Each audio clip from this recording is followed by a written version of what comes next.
Sometimes people wonder who don't work on indie films or even bigger, films, what happens to stuff on sets, right? Like you buy props. Where do they end up? You buy costumes for people to wear. Where do those end up? Do things get recycled?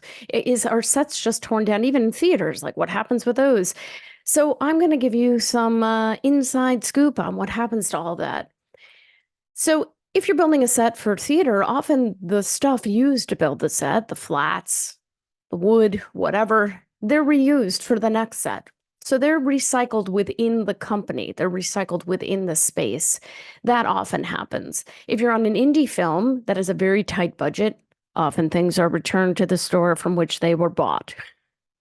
It's true. It's used and returned because it's used within a 3-day window and it just goes back, right? If you're shooting in a space for a limited time.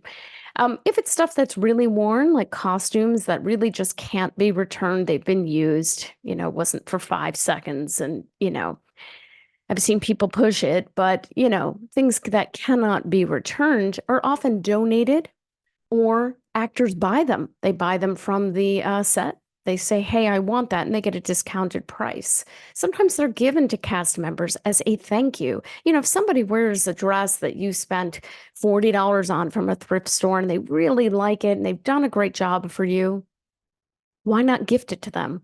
And if you have costumes that nobody wants, they can't be returned for money, donate them. Donate them to a thrift store. Somebody wants it. Somebody will be grateful for it.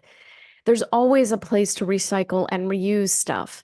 Some people pass it on to the next film set. I know people who recently, I knew somebody who was doing a film that was set in the 70s, and they reached out to someone who they knew had costumes for another film that they did that was set in the 70s. So they got to use those costumes. So there's always ways, and in that sense, you're helping each other, and it's always good to help each other.